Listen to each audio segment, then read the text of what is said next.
Entre as várias coisas muito interessantes sobre a obra do Almodóvar, uma das que mais se destaca para mim é que ele tem uma filmografia com fases muito bem delimitadas, fases muito reconhecíveis. Desde a década de 80, quando ele lançou em 1980 o Pepilo Cibon, até mais recentemente com Dor e Glória, em 2019,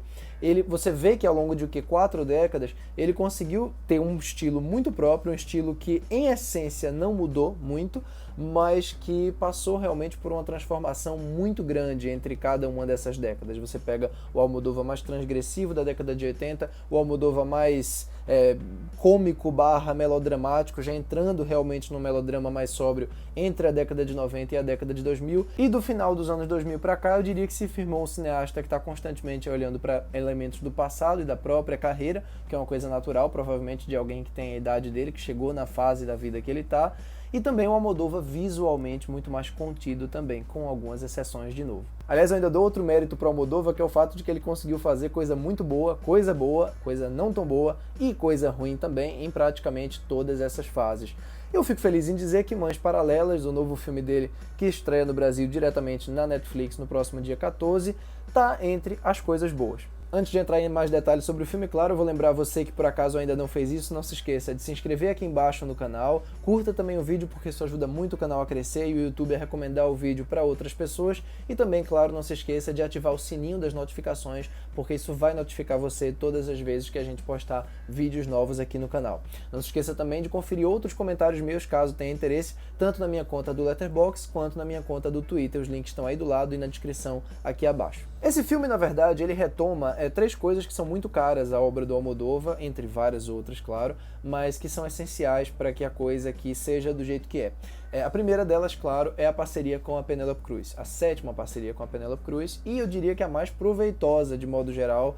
para o filme como um todo e para ela. É uma das grandes atuações da carreira da Penélope Cruz, com certeza, e é o que dá toda a alma do filme, na minha opinião. A segunda coisa que é muito importante para a obra dele é esse flerte com o folhetim, né? Essa coisa mais telenovelesca ali, que em alguns casos fica ali na beira de não funcionar e desequilibrar o todo, mas aqui fica na medida, na minha opinião, pelo menos nesse ponto. E a terceira coisa, que é muito importante, especialmente no terceiro ato desse filme, e acaba, no entanto, se tornando um problema também, é um apego muito intenso dele a questões mal resolvidas do passado, da Espanha, e questões especialmente políticas, nesse caso aqui. A trama com certeza me lembrou umas 3 novelas da Globo que eu vi na vida, mas sem dúvida nenhuma o Almodóvar é um dos caras que melhor conseguem transformar o que poderia ter cara de novela em cinema, né? Basicamente a gente tem uma fotógrafa, que é interpretada pela Penélope Cruz, que está com um projeto muito específico, está com vários planos na carreira, mas engravida e vai ter o filho na maternidade, só que no dia que ela vai ter o filho dela na maternidade, ela conhece uma outra moça muito mais jovem do que ela,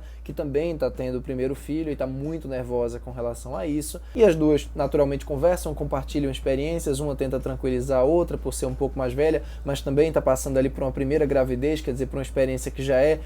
transformadora para ela. As duas têm seus devidos nenéns, etc e tal, passa-se algum tempo e acontece o impensável numa situação como essa, o que inclusive não tem nenhuma explicação fornecida diretamente pelo filme e nem precisava ter. As duas crianças foram trocadas na maternidade e a maneira como a personagem da Penélope Cruz vai desnivelando isso, vai descobrindo passo a passo o que está acontecendo e vai lidando com isso também à medida que a outra personagem, no caso interpretada por uma atriz que eu não conhecia, que se chama Milena Smith, vai compartilhando também da vida dela, as duas vão se envolvendo, a coisa realmente vai crescendo e crescendo e crescendo mais. Na verdade, assim, tentando ser bem justo com o filme, eu acho que durante mais ou menos 1 hora e pouquinho, ele está entre as coisas mais envolventes do Almodóvar dos últimos anos. Ele é tudo aquilo que ele tem de melhor de um ponto de vista de ritmo, de elegância na cinematografia, transições muito bacanas, transições fluidas em que você nota a estilização, mas ao mesmo tempo aquilo não impede o seu envolvimento com alguns dos personagens, o que acontece esporadicamente em alguns filmes dele, especialmente na década de 90, na minha opinião. Aqui não, aqui a coisa funciona muito bem, eu acho que a concentração do filme nos espaços fechados e em poucos espaços abertos, muito estratégicos para a trama, faz com que a coisa fique sem muitos arrodeios. Claro que a Penélope Cruz é o coração de tudo, é o que faz com que tudo funcione com muita naturalidade, o fato dela já ter trabalhado várias vezes com Almodóvar, eu acho que confere uma contenção e uma naturalidade muito boa ao filme, né? Uma autoconsciência grande também. Eu Eu acho que ela tem a vivacidade, o vigor e a intensidade emocional que o papel exige, mas ao mesmo tempo não é um papel que cede aqueles exageros que funcionavam sim muito bem, mas que não estão aqui, não estariam, melhor dizendo, aqui na hora certa. Então, irreparável o trabalho da Penélope Cruz e muito bacana também o trabalho da Milena Smith, que está aí num par com ela bem engajante, bem interessante de acompanhar durante aí essas 2 horas de filme. E de novo, para ser justo com o filme, eu acho que ele faz um trabalho interessante de, ao longo de 2 horas de duração, quer dizer, ao longo do filme inteiro, pontuar de maneira bem coerente, conciliando isso com o trabalho da personagem principal, todas as questões que ele quer trabalhar aqui, todas as questões políticas, envolvendo, claro, o passado da Espanha e a Guerra Civil de 1930. Agora, essa transição que ele quer fazer aqui, lá no terceiro ato, entre o drama central envolvendo essas duas mães e todo o conflito que se forma disso, para essa questão do passado dos personagens e da importância de escolher um lado, a importância de você se firmar, né, levando em conta os seus ancestrais, levando em conta os sacrifícios que foram feitos no passado, não é, na minha opinião, pelo menos, nem de longe tão harmônica quanto o Almodóvar com certeza achou que seria. Claro que, com a licença do trocadilho, eu entendo o paralelo que ele quer fazer aqui, eu entendo perfeitamente tudo que envolve os dramas dessa personagem e a relação disso com o passado dela, com o passado que ela quer desvendar, com aquilo que ela quer se firmar e passar, inclusive, como ensinamento para outra personagem num determinado momento. Mas, de modo geral, o que acontece ali nessa passagem do final do segundo ato para o começo do terceiro é um certo desvio de assunto. É como se ele quisesse minimizar todo aquele drama para falar de outra coisa, para falar de um tema